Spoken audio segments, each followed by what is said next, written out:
नमस्कार। आज कहानी गोल्ड में सुनिए डॉक्टर पुष्पा सक्सेना जी की लिखी कहानी धूप छाँव। मम्मी, आज लंच के लिए मेरा एक फ्रेंड आ रहा है। पिछले 2 महीने से काम के सिलसिले में बाहर गया हुआ था। मोबाइल सुन कमल ने माँ से कहा, अरे पहले से क्यों नहीं बताया? इतनी जल्दी क्या तैयारी करूं? विभा परेशान हो गई। तैयारी क्या करनी है? वो कोई वीआईपी थोड़ी है। सबसे आसान है, अपना येलो पुलाव यानी तहरी बना लो। आलू मटर और गोभी तो होगी ही। कमल ने समाधान दे दिया। तहरी भी भला मेहमान को खिलाई जाती है। तुझे पसंद है इसका मतलब ये नहीं तेरा दोस्त भी चावल की तहरी पसंद करे। विभा ने नाराजगी दिखाई। तुम बेकार में परेशान हो रही हो। मम्मी, जय कुमार आधा हिंदुस्तानी है। उसके पापा भारतीय थे, इसलिए जय की अच्छी हिंदी बोल और समझ लेता है। उसे मैं अच्छी तरह से जानता हूँ। इंडियन रेस्टोरेंट में मेरे साथ खाते हुए मेरी पसंद उसकी पसंद बन गई है। एक बात और, अपनी आदत के अनुसार उससे उसके माँ बाप के बारे में पूछना मत शुरू कर देना। ज्यादा बात करने की तुम्हारी आदत है, इसलिए कह रहा हूँ। क्यों? किसी के माँ बाप के बारे में जानना गलत बात है? विभा की आवाज में तल्खी थी।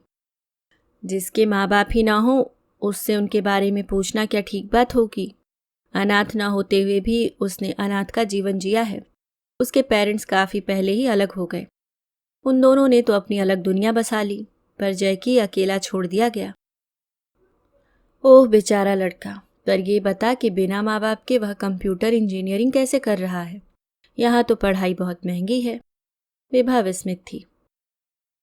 अमेरिका के लिए ये कोई अचरज की बात नहीं है। यहाँ स्कूल कॉलेज की पढ़ाई के लिए अधिकतर स्टूडेंट खुद काम करके फीस जुटाते हैं। जय की ज़हीन था। पढ़ने की इच्छा के कारण दूसरों की कारें धोकर, घरों में अखबार देकर, ट्यूशन पढ़ाकर वह यहाँ तक पहुँचा है। एमएस में टॉप किया है। अब स्कॉलरशिप पाकर पीएचडी कर रहा है। हेड का फेवरेट है। तू तो अभी एमएस कर रहा है, फिर वह तेरा दोस्त कैसे हुआ? मुझे टीचिंग असिस्टेंटशिप मिली है। जय की मेरा सीनियर है। कभी कोई कठिनाई होने पर उसकी मदद लेता था। बस हम दोनों एक दूसरे के पास आते हुए दोस्त बन गए। उसने अपना दुखद अतीत मेरे साथ बांटा है। मम्मी, यहाँ की बातें सुनती हूँ तो आश्चर्य होता है। मुझे तो यहाँ की जिंदगी रास नहीं आती। ऐसी बातें जान सुनकर लगता है कि यह ठीक ही कहा जाता है कि भारत महान है। अभी तुम यहाँ 2 ही महीनों से आई हो। ज्यादा दिन रहोगी तो अमेरिका ही अच्छा लगने लगेगा। अब बातें ही करती रही तो तुम्हारी तहरी की जगह हमें लंच के लिए किसी रेस्तरां में जाना होगा। कमल ने परिहास किया। किचन में पहुंच विभा ने फ्रिज से गोभी मटर निकाली तो चेहरे पर मुस्कान आ गई। सच ही तो कहता है कमल। छिली मटर कटी सब्जी से खाना बनाना कितना सरल हो जाता है। वैसे अपने देश में धूप में बैठकर मटर छिलते खाते जाने का भी तो अलग ही मजा है। थोड़ी ही देर में किचन से मसालों की सुगंध आने लगी। तहरी छौक विभा ने रायता और सलाद भी आसानी से बना लिया। पापड़ तो पहले ही तल कर रखे थे। डोरबेल पर दरवाज़ा कमल ने ही खोला था। जींस पर पहनी जैकेट से झांकती सफ़ेद टी शर्ट पहने जय कुमार के चेहरे पर मीठी मुस्कान थी। हाय जैकी, आओ। मम्मी, जैकी आ गया। कमल ने विभा को आवाज़ दी। विभा के पहुंचते ही कमल ने विभा का परिचय दिया। जैकी, मेरी मम्मी से मिलो। और मम्मी, यही है मेरा प्यारा दोस्त जय कुमार। हम सभी से जैकी ही पुकारते हैं। नमस्ते माँ। क्या मैं आपको माँ कह सकता हूँ? हाथ जोड़ जैकी ने पूछा। क्यों नहीं, मेरे लिए जैसा कमल वैसा ही तू है। देख कमल, जैकी ने मुझे नमस्ते की माँ कहा, और तू हिंदुस्तानी होकर भी हाय हाय कहता है। विभा को अमेरिकियों का हेलो की जगह हाय कहना कभी नहीं भाया। अरे मम्मी, यह बातें बना रहा है। कल ही इसने मुझे पूछा था माँ को विश कैसे करूंगा जिससे वह मुझसे इंप्रेस हो सके। कमल ने जैकी की सच्चाई बताई। जो भी हो, उसने कम से कम तेरी संस्कृति के बारे में तो जानना चाहा। यही क्या कम है? ठीक है माँ, अब लंच मिलेगा या जैकी की तारीफ से ही पेट का भरना होगा? जैकी कौन सी ड्रिंक लेगा? कमल ने बात का रुख बदला।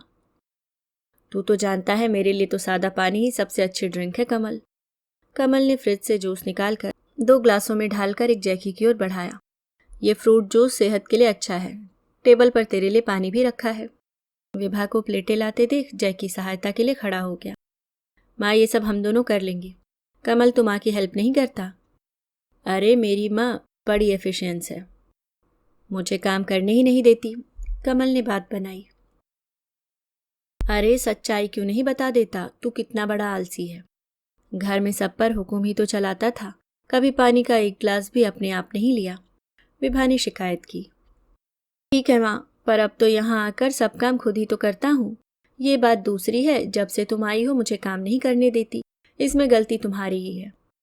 अच्छा अच्छा, बातें बनाना छोड़, जैकी को खाना परोस। जैकी माँ बेटे की नोकझोंक सुनकर मुस्कुरा रहा था। प्लेट में परोसी तहरी ने उसे कोई भूली बात याद दिला दी। अनायास ही कह बैठा। पापा को ऐसी तहरी बहुत पसंद थी। कहते थे उनके लखनऊ वाले घर में छुट्टी वाले दिन तहरी बनती थी। जिस दिन मम्मी घर में नहीं होती थी पापा तहरी बनाते थे।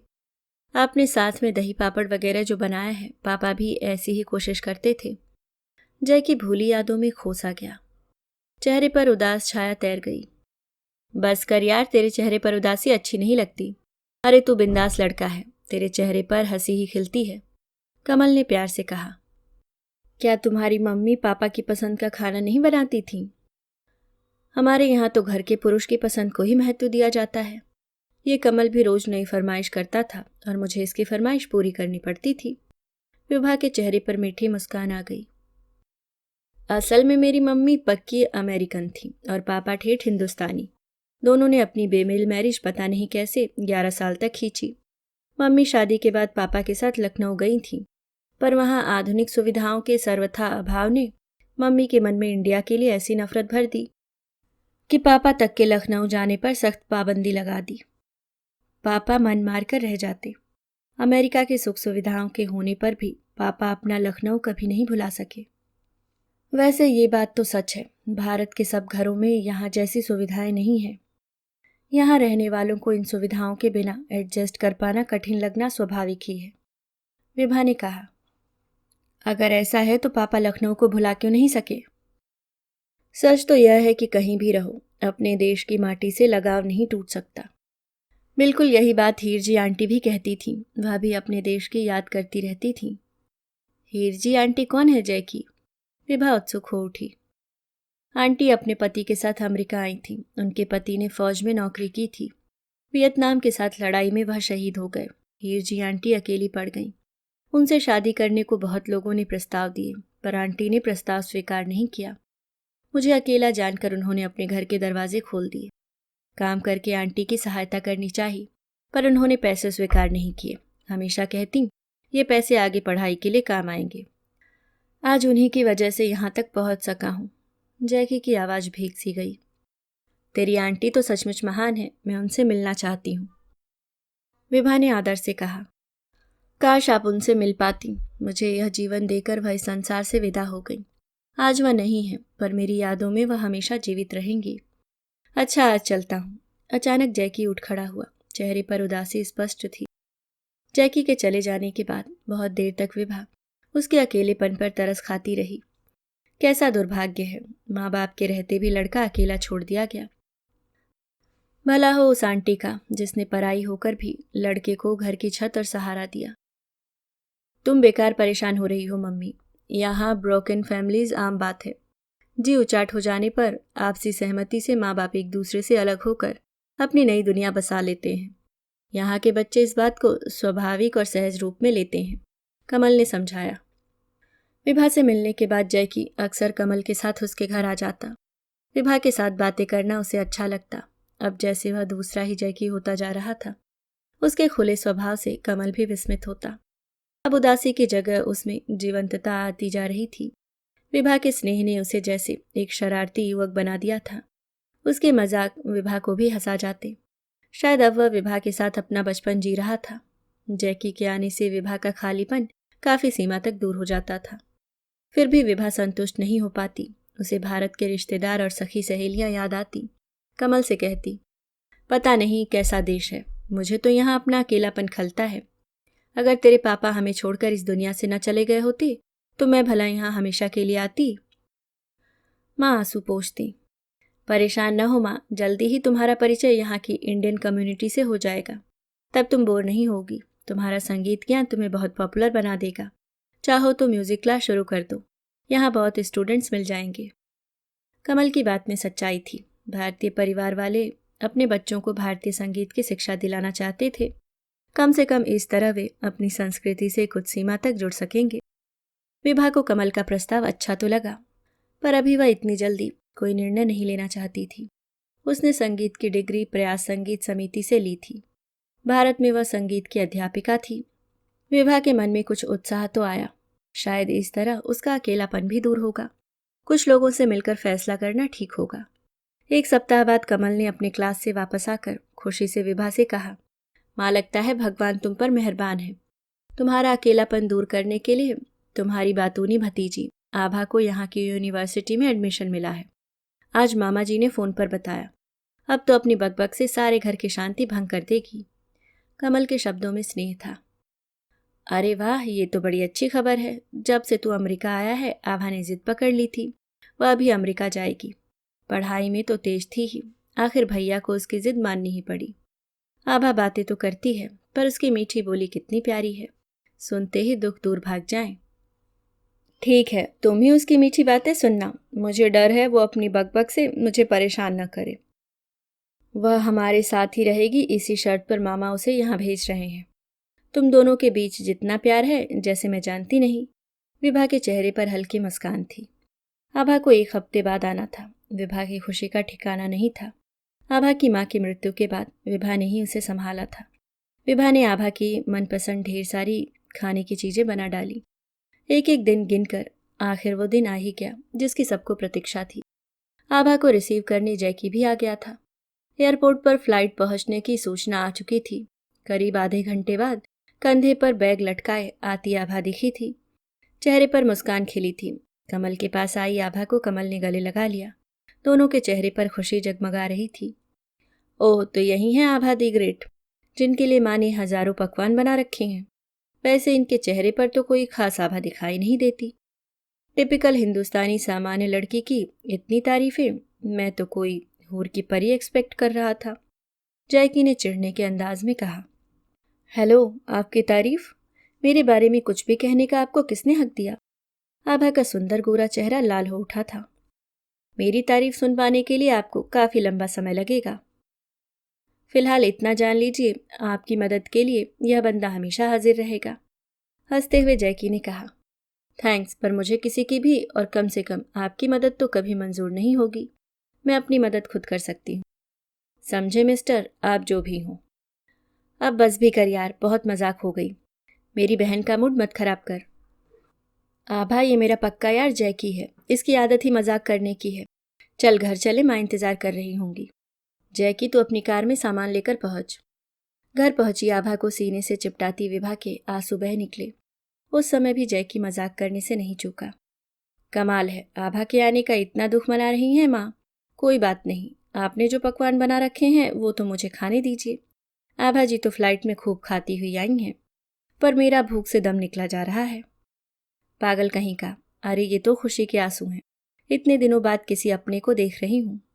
आंचल से आंसू पोंछती विभा ने कहा, इसका मतलब है मैं आपका नहीं हूँ। जब से आप मिली हैं मुझे महसूस होता है मेरा भी एक घर है जहाँ मेरा इंतजार किया जाता है, पर मैं शायद गलत था। जैकी उदास सा दिखा। अब माँ को इमोशनली ब्लैकमेल मत कर यार, ये आभा ही तुझे ठीक करेगी। इसे सीधी समझने की गलती मत करना, मेरे भी कान काट सकती है। कमल हंस रहा था। सच? तब तो इनसे दूर रहना चाहिए। वैसे देखने से तो ये इतनी डरावनी नहीं लगती। चल आभा, तू फ्रेश हो जा। इतनी दूर के सफ़र से आई है, थक गई होगी। मैं खाना लगाती हूँ। इस जैकी की बातों पर ध्यान मत दे। मैंने ही प्यार देकर इसकी आदत बिगाड़ दी है। इनकी ऐसी बात ही कौन सी है बुआ जिस पर ध्यान दिया जाए? अपनी बात खत्म करती आभा तेजी से बाथरूम में फ्रेश होने चली गई। एक बात तो ज़रूर है, आभा की बदौलत मुझे भी इतना बढ़िया खाना मिल रहा है। इस बात के लिए तो आपको शुक्रिया कहना ही पड़ेगा आभा जी। खाने की मेज पर तरह तरह के व्यंजन देखकर जैकी खुश हो गया। अच्छा, आप शुक्रिया भी देते हैं? मुझे तो लगा आप बस व्यंग करना ही जानते हैं। आप मेरे बारे में जब जानेंगी तब पता लगेगा। मेरी क्वालिटीज़ की इतनी लंबी लिस्ट है। क्यों कमल, ठीक कह रहा हूँ ना?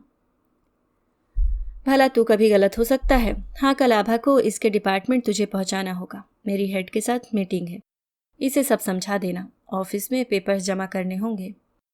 कमल भैया, मैं अकेली जा सकती हूँ, मुझे किसी का एहसान नहीं लेना है। अरे यूनिवर्सिटी इतनी बड़ी है, तू खो जाएगी। ये इंडिया नहीं है। वैसे भी इस जैकी पर मेरे बहुत एहसान है, इसी बहाने एक एहसान तो उतार सकेगा। कमल ने परिहास किया। दूसरी सुबह आभा जाने को तैयार थी। मन में उत्सुकता थी, कैसा होगा उसका डिपार्टमेंट। इंडिया में उसने ज्योग्राफी विषय में टॉप किया था, अब उसी विषय में वह पीएचडी करने आई है। पापा ने कितनी मुश्किल से उसे अमेरिका आने की इजाज़त दी है। ठीक समय पर जैकी हाजिर था। बड़ी इज्जत से कार की अगली डोर खोल जैकी ने आभा को बैठने को कहा था। थैंक्स कहती आभा बैठ गई। हरी घास और पेड़ों से घिरी डिपार्टमेंट की भव्य इमारत ने आभा को मुग्ध कर लिया। सामने नीला सागर दूर से दिख रहा था। भूगोल विषय के अनुरूप स्थान का चुनाव सराहनीय था। वाह, सामने लहराता सागर, पर खाली टाइम में सागर की सैर मत करने चली जाना। याद रखना, यहाँ पढ़ने आई हो, अमेरिका में इंडिया जैसी आसान पढ़ाई नहीं होती। जैकी ने चिढ़ाया। थैंक्स फॉर योर एडवाइस, मैंने बिना पढ़े टॉप नहीं किया है। जनाब, अब आप जा सकते हैं। घर में खुद वापस पहुंच जाऊंगी, मेरे पास रोड मैप है। Are you sure? खो जाओ तो कॉल कर लेना, यहाँ अमेरिका है, यहाँ अच्छे अच्छे भटक जाते हैं।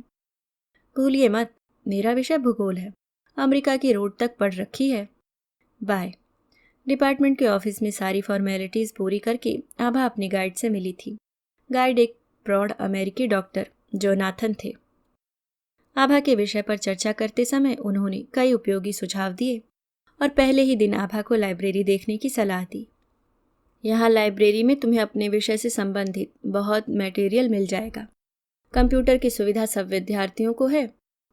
सबसे पहले विषय पर डिसर्टेशन तैयार करना होगा, उसके अप्रूवल के बाद रिसर्च वर्क शुरू कर सकोगी। उम्मीद है तुम मेहनत से सफलता पा सकोगी।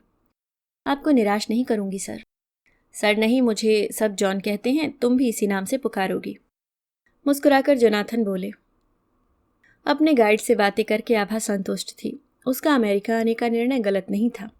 अब जल्दी ही वह अपना काम शुरू करेगी। घर वापसी के समय जैकी की चुनौती का चैलेंज था। यूनिवर्सिटी के बस स्टैंड पर लगे बोर्ड से आभा ने अपनी बस चुन ली। वह जनाब जैकी को दिखा देगी वह कितनी सक्षम है। थोड़ी कठिनाई के बाद घर पहुंची आभा बेहद प्रसन्न थी। अब जैकी को पता लगेगा आभा क्या चीज़ है। आभा के मोबाइल पर जैकी था। कहिए मिस आभा, कहाँ हैं आप? डरने या परेशान होने की ज़रूरत नहीं है, बताइए किस जगह पर हैं, लेने पहुंच जाऊंगा। Thanks for your concern mister Jayakumar, बिना किसी परेशानी के घर आ गई हूँ और इस वक्त मज़ेदार पकौड़ों के साथ चाय पी रही हूँ। 10 मिनट में जैकी हाजिर था। ये तो बड़ी नाइंसाफ़ी है, माँ बेटी के आते ही इस बेटे को भुला दिया। यहाँ मैं इनके रास्ता भटकने के डर से दिन भर लंच के बिना रहा और ये यहाँ पकौड़े उड़ा रही हैं। ऐसा क्यों कह रहा है जैकी?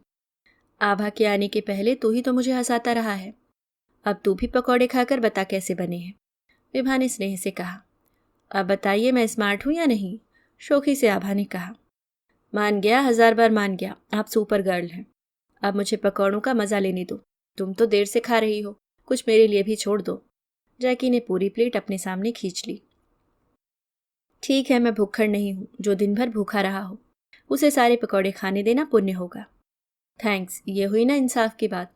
आभा की तीखी बात से बेपरवाह जैकी खाता रहा। दिन बीतते जा रहे थे। आभा कड़ी मेहनत कर रही थी। अचानक इंडिया से कमल के एकमात्र चाचा की सीरियस बीमारी की खबर मिलते ही कमल को इंडिया जाना पड़ा था। जैकी ने आश्वस्त किया था कमल की अनुपस्थिति में वह माँ और आभा का ख्याल रखेगा। जैकी रोज आकर उनकी खोज खबर ही नहीं लेता था, बल्कि उनका मन भी बहलाता था। आभा को परेशान करने में उसे खास मज़ा आता था। यहाँ तक कि लाइब्रेरी में काम कर रही आभा को बीच बीच में आकर उसके काम में बाधा डालना मानो उसका फर्ज होता। लाइब्रेरी के शांत वातावरण में भी उसे चिढ़ाने से बाज नहीं आता। इतनी मेहनत किस लिए कर रही हो? आखिर तो शादी के बाद ये पढ़ाई काम आने से रही। इससे अच्छा अपनी बुआ से बढ़िया खाना पकाना सीख लो। पति का प्यार पेट के रास्ते से ही जीता जा सकता है। जैकी शरारत से हंसता। छी, अमेरिका में रहकर भी तुम्हारी सोच इतनी छोटी है। तुम्हारी अमेरिकी पत्नी तो बुआ जैसा खाना पकाने से रही। आभा व्यंग करती। किसने कहा मेरी पत्नी अमेरिकी लड़की होगी? मुझे तो ठेठ हिंदुस्तानी पत्नी चाहिए। जैकी की गहरी नज़र आभा को परेशान कर जाती। वैसे तुम्हारा ये फैसला तो ठीक ही है। अमेरिकी लड़की तुम्हारे दकियानुसी ख्यालों के साथ तो एडजस्ट करने से रही। किसी इंडियन शेफ की बेटी से शादी करना, वो खाने में रोज़ नई नई डिशेस बनाकर सर्व करेगी। वैसे तुम्हारा अपने बारे में क्या ख्याल है? मैं भी तो तुम्हारा एक उम्मीदवार हो सकता हूँ। जैकी, तुम्हारी शिकायत बुआ और कमल भैया से करनी होगी। क्या समझते हो अपने को? पता नहीं मुझसे क्या दुश्मनी है, काम नहीं करने देते। आभा झुंझलाती। इस पर भी जैकी की शिकायत कमल या बुआ तक कभी नहीं पहुंची। सॉरी, माफ कर दो, मजाक कर रहा था। चलो तुम्हारा मूड ठीक करने को आइसक्रीम खाने चलें। पास में एक नया आइसक्रीम पार्लर खुला है, वहां दूर दूर से लोग आते हैं। तुम्हें अपना नया पार्लर मुबारक हो। मुझे आइसक्रीम पसंद नहीं। अब जाओ, मुझे काम पूरा करना है। जानते हो ना, लाइब्रेरी में बातें करना मना है। अगर आइसक्रीम पसंद नहीं तब तो तुम्हारा पति बड़ा खुशनसीब होगा। उसके पैसे जो बचेंगे। यहाँ की लड़कियां तो आइसक्रीम से ही पेट भरती हैं। जैकी चिढ़ाता। मेरे पति या उसके पैसों की चिंता तुम्हें क्यों है मिस्टर जयकुमार? वैसे भी आपकी जानकारी के लिए मेरा पति कंजूस नहीं, दिलदार होगा। आभा नाराज होती। मुझसे उसका वास्ता जो है, खैर आज नहीं फिर कभी समझोगी। आभा को विस्मित छोड़ जैकी चला गया। कुछ देर तक आभा जैकी की बातों का अर्थ समझने की कोशिश करती रही। उसकी जो समझ में आ रहा था उससे वह अनजान नहीं थी। आभा को जैकी की बातें अच्छी लगती। अपने को बहलाने के लिए वह सोचती, वैसी बातें दो मित्र भी तो करते हैं। वह घर से इतनी दूर पढ़ने आई है। पापा ने कितने विश्वास से उसे यहाँ भेजा है। उसके पास प्रेम करने जैसी बकवास चीज के लिए समय नहीं है। जैकी से कहना होगा वह उसका समय बर्बाद न किया करे। फिर भी अगर जैकी एक दिन भी घर नहीं आता तो विभा की तरह आभा भी उसे मिस करती। कमल को चाचा की मृत्यु के कारण इंडिया में और रुकना पड़ रहा था। कमल की कमी जैकी की वजह से उतनी नहीं खलती। कभी घर पहुंचकर विभा से स्पेशल खाने की फरमाइश करता, कभी आभा को चिढ़ाता। एक शाम जैकी कुछ थका सा दिख रहा था। विभा ने कारण जानना चाहा। क्या बात है जैकी, तू थका सा लग रहा है? तबीयत तो ठीक है? कुछ खास नहीं, बस सर में दर्द है। आपकी चाय की खराब आदत जो डाल ली है। कल आ नहीं पाया, चाय नहीं मिली तो सर में दर्द हो गया। कल तो बहुत तेज दर्द था। वाह जनाब, अगर जानते हैं कि चाय की आदत खराब है तो क्यों पीते हैं? अगर आदत छोड़ दो तो पत्नी को चाय बनाने के काम से छुट्टी मिल जाएगी। आभा की आइसक्रीम पसंद न होने की बात पर जैकी ने कहा था, पति के पैसे बचेंगे। आभा ने उसी बात का जैसे जवाब दिया था। रहने दे आभा, तू तो उसका सर दर्द बढ़ा देगी। मैं अभी अदरक की चाय लाती हूँ, तेरा दर्द भाग जाएगा। विभा उठकर किचन में चली गई। सच कहो, अगर चाय पीना छोड़ दूं तो तुम्हारा समय बचेगा? जैकी की मुग्ध दृष्टि आभा पर निबद्ध थी। मुझसे क्यों पूछ रहे हो? मैंने तो तुम्हारी पत्नी के बारे में कहा था।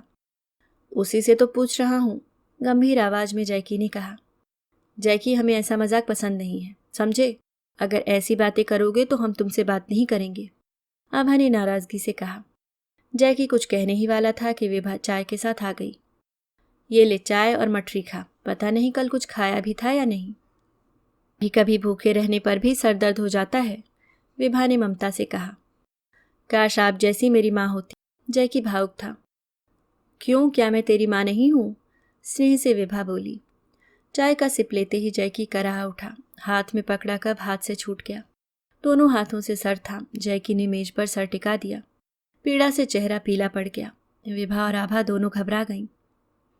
आभा, जल्दी से मेरे कमरे से बाम लिया और पास वाले डॉक्टर अंकल को बुला ला। थोड़ी देर माथे पर बाम लगाने से जैकी को आराम सा महसूस हुआ। अब ठीक लग रहा है, डॉक्टर बुलाने की कोई ज़रूरत नहीं है। कल एक प्रोजेक्ट पर पूरी रात काम करता रहा, शायद इसलिए सर में दर्द हो गया। सॉरी, चाय गिर गई। चाय की परवाह करने की ज़रूरत नहीं है, आभा भी दूसरी चाय बना लाएगी। एक बात बता, क्या कभी पहले भी ऐसा सर दर्द हुआ है? आज तो मैं डर गई थी। पिछले कुछ दिनों से ज़्यादा रात तक काम करने पर सर भारी हो जाता है, पर आज कुछ ज़्यादा ही तेज दर्द था। आप परेशान न हो माँ, मैं ठीक हूँ। जैकी ने मुस्कुराने का असफल प्रयास किया, पर चेहरे पर दर्द की लकीरें स्पष्ट थी। कमल वापस आ गया था। उसके आने से घर में रौनक आ गई थी। विभा पूरे परिवार का हालचाल पूछती रही। आभा के पापा ने आभा के लिए नए कपड़े और मिठाइयाँ भेजी थी। जैकी ने आते ही मिठाइयों पर अधिकार जमाना शुरू कर दिया। वाह, हिंदुस्तान की मिठाइयों का जवाब नहीं। आभा अगर ये मिठाइयाँ खाएगी तो मोटी हो जाएगी। ये तो मेरे और कमल के लिए है। मैं मोटी रहूं या पतली, आपको क्या फर्क पड़ेगा? बस अब एक भी मिठाई का दाना नहीं मिलेगा, समझे जनाब? आभा ने मिठाइयों की प्लेट जैकी से छीन ली। तुम दोनों की नोकझोंक चलती रहे, इस बीच सारी मिठाई मैं ही खत्म कर डालूंगा, कमल ने हंसते हुए कहा। दिन बीत रहे थे। इस बीच अचानक जैकी अनमना सा रहने लगा। कमल के घर आना भी बहुत कम हो गया। कमल ने बताया जैकी हेड की किसी बड़ी प्रोजेक्ट पर काम कर रहा है। काम पूरा करने के लिए रात में ठीक से सोता भी नहीं। अक्सर सर दर्द उसे परेशान करता है। दर्द की गोलियां खाकर काम करता रहता है। एक दिन तो बेहोश सा गिर गया था। पूछने पर बोला रात में नींद पूरी न होने की वजह से कभी कभी बैलेंस बिगड़ जाता है, कभी पैर लड़खड़ा भी तो सकते हैं, तो बेकार परेशान है। जैकी समझाता, मेरी समझ में नहीं आता काम ज़्यादा ज़रूरी है या तेरी हेल्थ। शायद नोबेल प्राइज़ तुझे ही मिलेगी। इस उम्र में पैर लड़खड़ाना क्या ठीक बात है? अरे ये तो ठीक बात नहीं है, उससे कह किसी डॉक्टर को दिखाए। सुनकर विभा कंसर्न थी। किसी की सुनता कहाँ है, भूत की तरह काम में लगा हुआ है। कमल बताता, जैकी ने घर आना करीब बंद सा कर दिया था। उसका सर दर्द उसे परेशान कर रहा था। कमल ने जब उससे घर आने की वजह पूछी तो जैकी ने कहा था, शायद रातों में ठीक से सो नहीं पाता। अक्सर सवेरे वॉमिटिंग हो जाती है, कुछ खाने का मन नहीं करता। माँ से कहना एक बार ये प्रोजेक्ट पूरी हो जाए तो जी भर के माँ के हाथ का बना खाना खाऊंगा और आराम से खूब सोऊंगा।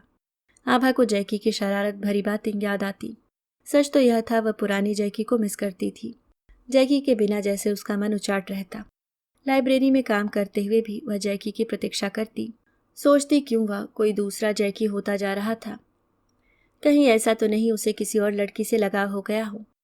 अपनी सोच को झटका दे वह काम में मन लगाने की कोशिश करती। अपने से डरती कहीं उसे जैकी से प्यार तो नहीं हो गया था। अचानक जैकी किसी को बिना कोई खबर दिए कहीं बाहर चला गया। कमल को भी उसने कुछ नहीं बताया। सब परेशान थे। ऐसा क्या हुआ कि जैकी लापता था? विभा नाराज थी। क्या हुआ कमल, तुझे भी बिना बताए कहीं चला गया? कुछ कहकर भी नहीं गया। माना कि उसे कोई जरूरी काम रहा होगा, पर कम से कम बताकर तो जाता।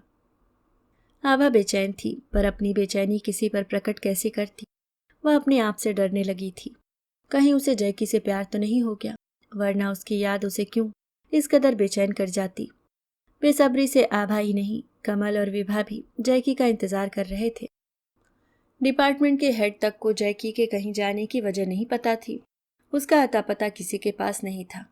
जाने के पहले उसने एक महत्वपूर्ण प्रोजेक्ट पूरी करके हेड की प्रशंसा जरूर पा ली थी। जैकी की प्रतीक्षा में 1.5 महीने बीत गए। कमल ने जैकी के बारे में पता करने की बहुत कोशिश की, पर कोई नतीजा नहीं निकला। जैकी जैसे एक पहेली बन गया था। आभा को हर पल लगता वह अचानक आकर उसे चौंका देगा। कहिए मिस, इतना पढ़कर किसे इम्प्रेस करने का इरादा है? हम तो पहली नज़र में ही आप पर फिदा हो गए थे। फिर वही मोहक हंसी। अगर पता होता वह ऐसा निर्मोही निकलेगा तो उससे नेह ही क्यों बढ़ाती, विभा कहती। एक दिन आभा लाइब्रेरी से नोट्स लेकर घर वापस आने ही वाली थी कि लाइब्रेरी के चपरासी ने आभा के नाम का एक लिफाफा ला कर दिया। लिफाफे पर बॉस्टन का स्टैंप देखकर आभा खेल उठी। तो जनाब अब अपना नकाब उतार कर प्रकट हो रहे हैं। आने दो, अच्छी खबर लूंगी। धड़कते दिल से लिफाफा खोला था। पत्र में किसी डॉक्टर का अंग्रेजी में संक्षिप्त नोट था। नोट के साथ एक सीडी थी। आभा जी, आपको सूचित करते दुख है कि मिस्टर जय कुमार अब इस दुनिया में नहीं रहे। ब्रेन ट्यूमर की लास्ट स्टेज होने की वजह से उनका ऑपरेशन सफल नहीं हो सका। ऑपरेशन के कुछ दिन पहले उनकी कुछ बातें रिकॉर्ड की थी। आपको वही सीडी भेज रहा हूँ। शायद आप उनसे सबसे अधिक निकट थी। सोचता हूँ इस सीडी की आप ही अधिकारी हैं। नीचे डॉक्टर के हस्ताक्षर थे। आभा स्तब्ध रह गई, आंखें भर आई। यह विश्वसनीय था, पर ऐसा क्या था सीडी में कि डॉक्टर ने आभा को जैकी के सबसे अधिक निकट समझा। जैकी अब इस दुनिया में नहीं रहा, पर आभा को तो उसकी प्रतीक्षा थी। क्यों सोचती थी कभी आकर वह जरूर कहेगा, मेरा इंतजार कर रही थी ना। सच कहना, मेरे बिना मन जो नहीं लगता होगा। वैसे तुम्हारी याद तो मुझे भी आती थी। मिलने के दिन गिन रहा था। अब और नहीं सताऊंगा, वादा रहा। घर में सबके सामने सीडी पर जैकी की बातें सुनना क्या ठीक होगा? डॉक्टर ने क्यों लिखा है इस सीडी की वही सच्ची अधिकारिणी है? नहीं, अभी किसी एकांत कोने में बैठकर जैकी की अंतिम बातें आभा अपने लैपटॉप पर अकेले ही सुनेगी। कांपते हाथों से आभा ने सीडी लगाई थी। डॉक्टर जैकी से पूछ रहे थे, ठीक होकर सबसे पहले किससे मिलना चाहोगे जय कुमार? आभा से, डॉक्टर, अपनी जिंदगी मैंने उसी के नाम जो कर दी है। बहुत प्यार करते हो आभा को? प्यार किसे कहते हैं आभा से मिलने पर ही जाना है। आभा मेरे दिल की धड़कन है डॉक्टर। पहले दिन से ही उसकी ओर खिंचता चला गया। सच कहूँ तो अपनी जिंदगी को कभी अहमियत नहीं दी, पर अब जिंदगी का मजा आने लगा था। उसका साथ अच्छा लगता, उसे छेड़ने में मजा आता। अपनी बीमारी के ये दिन बस उससे मिलने की चाह में बिता रहा हूँ। उसे अपने ऑपरेशन की खबर दी है? डॉक्टर ने जानना चाहा। नहीं डॉक्टर, ठीक होने पर जब सरप्राइज दूंगा तब मजा आएगा। अपने किसी परिचित रिश्तेदार को भी यहाँ आने की खबर नहीं दी? नहीं डॉक्टर, ब्रेन ट्यूमर डायग्नोज करते ही मेरे डॉक्टर ने मुझे फौरन आपके नाम रेफरेंस लेटर देकर बिल्कुल इंतजार न करने की सलाह दी थी। उनकी इस बात से समझ गया था कि कोई गंभीर बात है। आभा या अपने दोस्त को डराना नहीं चाहता था। आभा भी तुम्हें इतना ही प्यार करती है जय कुमार? मैंने कभी जानने की जरूरत ही नहीं समझी। अपने प्यार पर विश्वास है। वह कुछ ना भी कहे पर मैं जानता हूँ वह भी मुझे चाहती है। मुझे जीना है डॉक्टर। मैं ठीक तो हो जाऊंगा ना? हम पूरी कोशिश करेंगे। यह चमत्कार ही है कि तुम्हारी स्मृति ठीक है, वरना इस हालत में अक्सर रोगी किसी को पहचानते तक नहीं। अब आराम करो। आभा के आंसू रोके नहीं रुक रहे थे। जैकी को आभा के प्यार पर इतना विश्वास गलत तो नहीं था। जब से जैकी का आता पता नहीं था आभा किस कदर बेचैन रहती। विभा से जैकी की बातें सुनती उदास हो जाती। शायद कोई भी दिन ऐसा नहीं गया जब उसने जैकी को याद न किया हो। जैकी जैसे उसके जीवन में उजाला लेकर आया था, अब वो उजाला अंधकार में विलीन हो गया था। जिसे अपनों से भी प्यार नहीं मिला, उसे आभा के प्यार पर इतना विश्वास था। आभा से ही उसने प्यार का अर्थ जाना था। काश आभा उसे बता सकती। वह जय को चाहने लगी थी। शायद उसकी यह बात अंतिम समय में जय को इस दुनिया से विदा लेते संतोष दे जाती। बहुत देर हो चुकी थी। उजली धूप की जगह शाम के काले साए घिरते आ रहे थे। आंसू पोंछ आभा घर जाने को उठी थी। नहीं, वह जैकी की आखिरी बातें किसी के साथ शेयर नहीं कर सकती। वह नितांत उसकी अपनी निधि है। कमल और विभा बुआ से इतना कहना ही काफी होगा। उसके फोन पर किसी ने जैकी की मृत्यु की सूचना दी थी। आभा ने उस नंबर पर फोन लगाने की कोशिश की, पर फोन किसी पब्लिक बूथ से किया गया था। शायद किसी ने मजाक किया हो। अच्छा है, वे इसी खुशफहमी में जीते रहें। उनका जैकी कभी वापस आएगा। अभी आप सुन रहे थे डॉक्टर पुष्पा सक्सेना जी की लिखी कहानी धूप छांव।